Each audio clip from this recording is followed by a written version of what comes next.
Well, hello there, ladies and gentlemen. Great to see you again, and welcome back to Game Changers, the lessons you never learned in school. I'm Ryan Ruff, your moderator. It's great to be back with everybody, and as always, I'll be joined by my, right-hand man, the star of our show, and of course, the president and CEO of Mag 7 Consulting. That's Barry Garapedian, and we're going to be jumping into another great conversation today.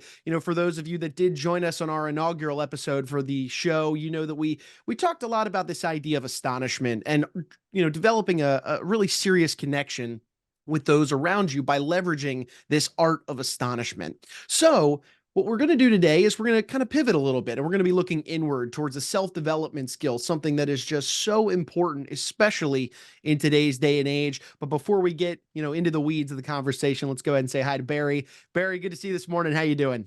Ryan, I am so happy to be here. Looking Yeah, forward to a great day. yeah, absolutely. Likewise, we got a really interesting topic to dive into today, Barry. Ahead of sitting down to record today's discussion, you and I were talking about this and just how pertinent it really is in today's day and age. Why don't you set the scene for us? What is today's topic?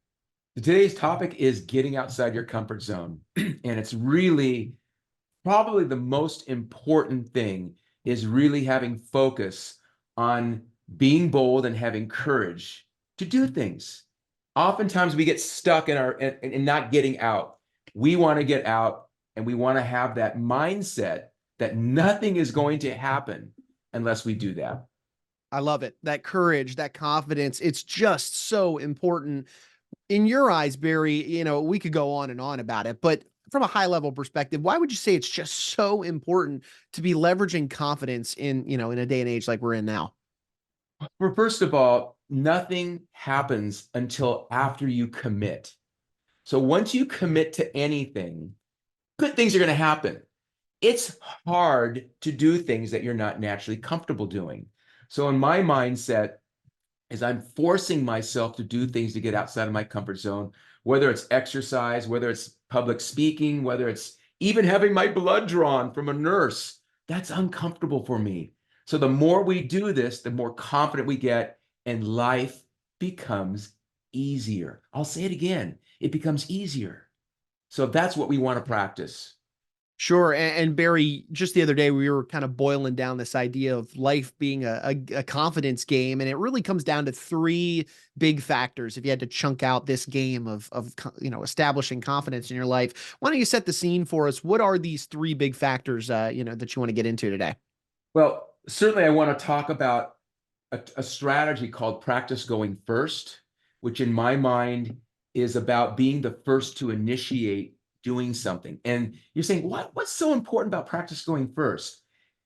If you want to bring in more confidence, you need to take initiative. And that means saying good morning first, shaking someone's hand first, picking up a little piece of trash first, being in the elevator and asking everybody in the elevator, what floor, please? And you're pressing the buttons. That is a micro level of demonstrating leadership. And if you're demonstrating leadership, confidence happens.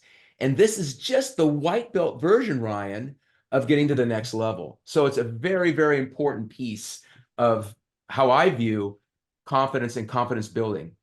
Sure. And Barry, the another piece of this is also, you and I have talked about this on a grander scale outside of just today's episode, but that's this idea of understanding someone's why. Talk to me about this and how this really factors into the conversation of building Here's, confidence. here's how it starts. We all knew the rule, the golden rule. The golden rule is you treat other people how they want to be treated. Okay. The platinum rule is different because the platinum rules treat other people how they want to be treated. And in other words, you need to understand their why, what makes them tick. So I'm very curious in getting into what is about them and how to create value first. So the platinum rule is all about them. And that is how I'm thinking about any relationship about creating value first. And if you're creating value first, then Barry, what ultimately do you see? If you're sitting there across the table from somebody, maybe sharing a meal with them, you're creating value and connecting with them, abiding by that platinum rule you just shared with us. What do you see happen in that relationship, and then also what do you see happen internally for you when you abide by that platinum rule? First of all, it makes me feel really good to help someone. There Mhm. is not reciprocity involved here. I'm not looking to get something back from them. I'm truly looking to see, is there a book I can suggest to you? Is there something that someone I can introduce you to? Is there something from a standpoint of fitness? I am absolutely thinking, what can I do to add value? And are they suffering? Is there a pain point that I'm trying to get involved in helping them with? So my mindset is, where can I create value? And I'm just wired that way for decades. Very, very, very important piece of connecting with people. Yeah, I mean, you watch the relationships in your life when you're able to provide value to the person across the table from you. Watch how more fulfilled you make them, happier you make them, and then in turn, it can obviously come back to you, as you just mentioned, Barry. The third big thing I know we wanted to jump into today is so there's that platinum rule where it's understanding their why, being able to put yourself in their shoes and help them. But let's turn it back because life is a confidence game, and confidence does start inward. So why would you say understanding your own why is also a very big part of the equation of building confidence and that courage you want to see in some folks today? Well, my why is I want to my why is all about process and having a protocol of doing it the right way, to be very candid, and then it gets into helping others. I know enough about me, what makes me happy. I want flow. I want harmony in my day. I want to feel good. This is what does it multiple times during the day. So from my perspective of my why, I like feeling good.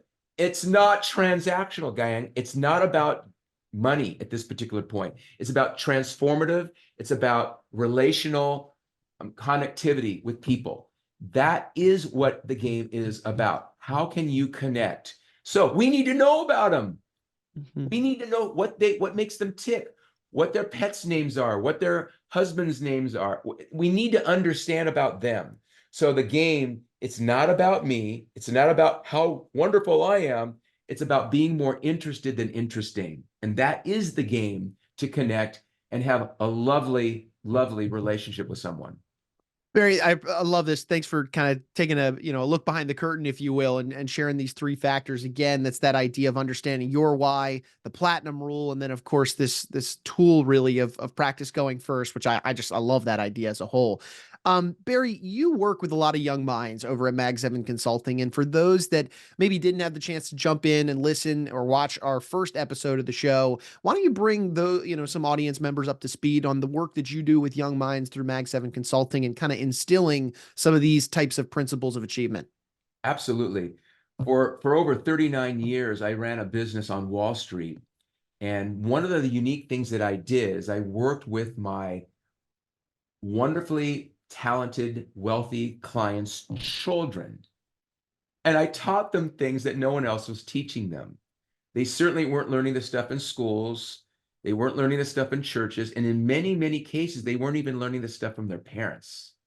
And what I did is I developed a relationship with the parents where they would never leave me because of the work I did with their families. And what I did is I got into the EQ, or the emotional intelligence part of what the kids really needed. They were very bright IQ wise. They didn't necessarily have the people skills or the EQ. And now, today, what it's really about is adaptability, meaning I believe that's the new superpower, is unlearning a lot of the stuff 20, 30 years ago might have worked, doesn't work now because of AI.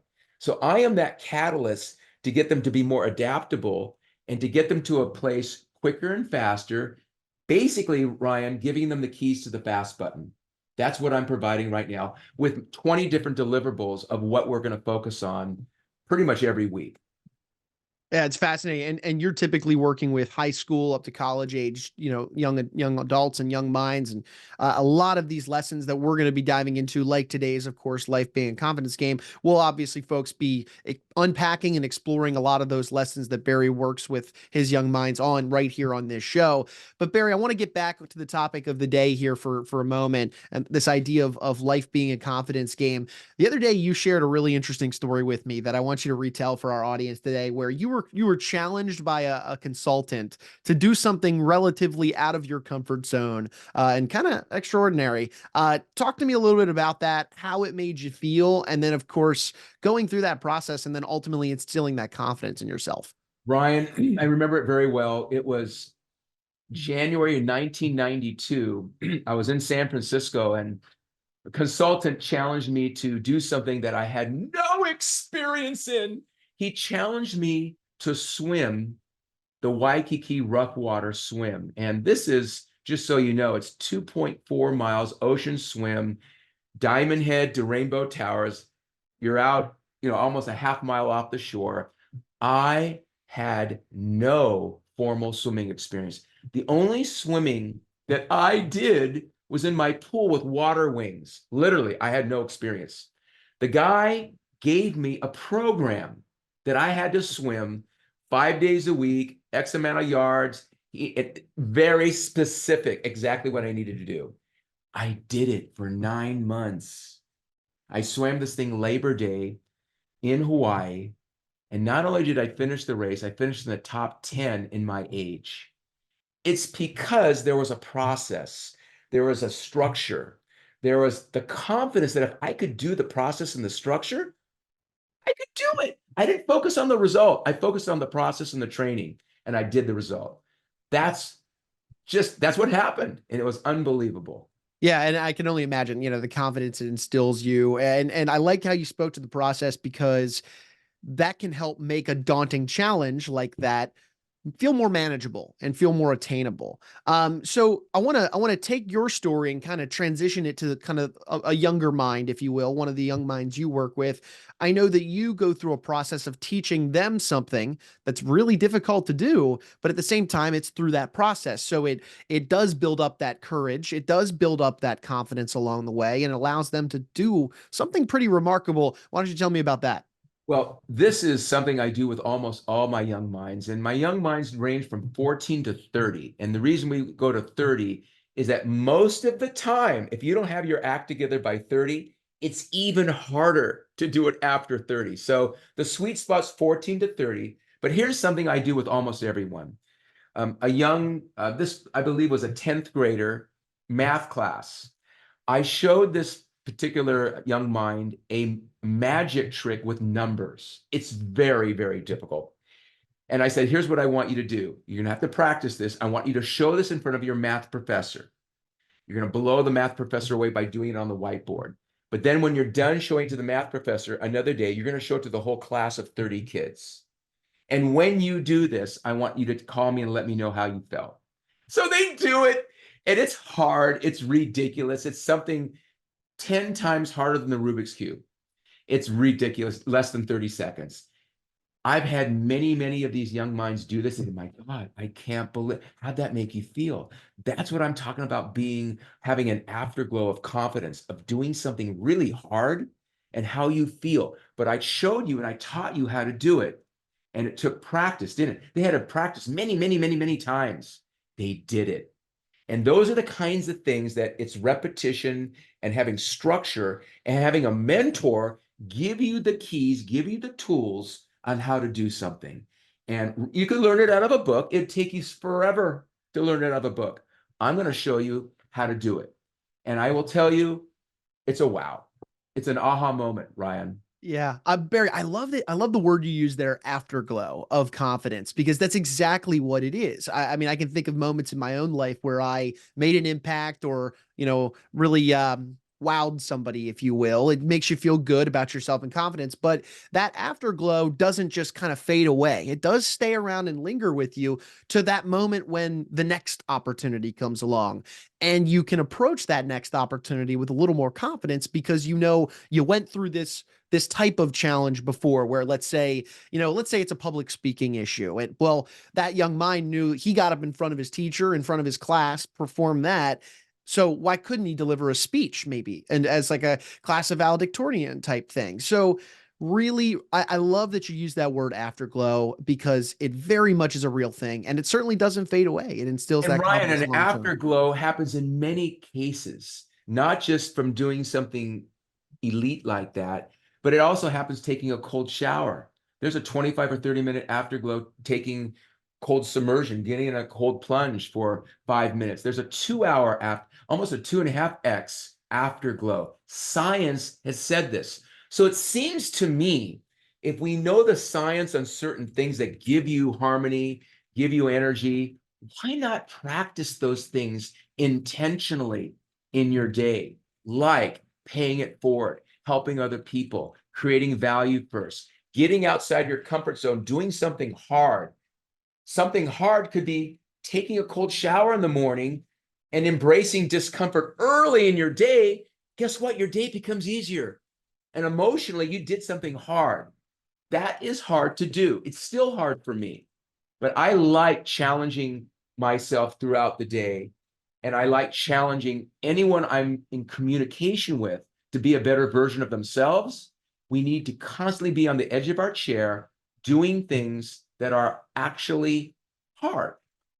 I don't know how else to say it. Well, Barry, we've thrown a lot at our audience in terms of this topic for today, this idea of just becoming more courageous and more confident in your life. If you were to whittle down today's conversation into some key takeaways or some bottom lines, what ultimately would you want to leave our audience to chew on as they continue on through the rest of their day? Number one, nothing is going to happen until after you commit. You have to commit. Once you commit, things really take off. However, you also need to be around the right people. You are the aggregate of the 5 people you most associate with.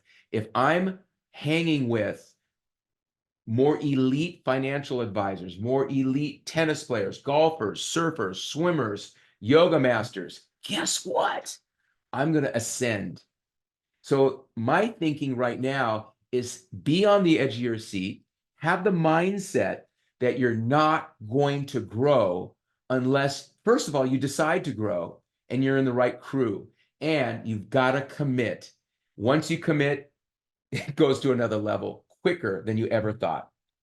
I love it. Barry, look, you do a lot of this type of work with, your young minds at Mag 7 Consulting. For anybody out there in our audience that would be interested in opening up a dialogue with you and your team to talk about how your principles and these keys to achievement that we talk about on the show would be applicable in their own lives or the lives of their children, what would be the best way somebody could reach out and just start that conversation with you? My email is Barry at MAG, the number 7, consultants.com. And you have my phone number, which is 818-427-6109. I'd love to talk with you and see how we can help you. But more importantly, nothing's going to happen unless you commit. So I think that's really the narrative of today, getting outside your comfort zone. And we certainly can do it. It's much more fun doing it with somebody else. Agreed there, Barry. Well, look, I appreciate you carving some time out of your busy schedule. I know you got clients to serve, so we'll let you get back to doing that. But looking forward to being back on the next one with you, Barry. Brian, thanks again, all. Much appreciated.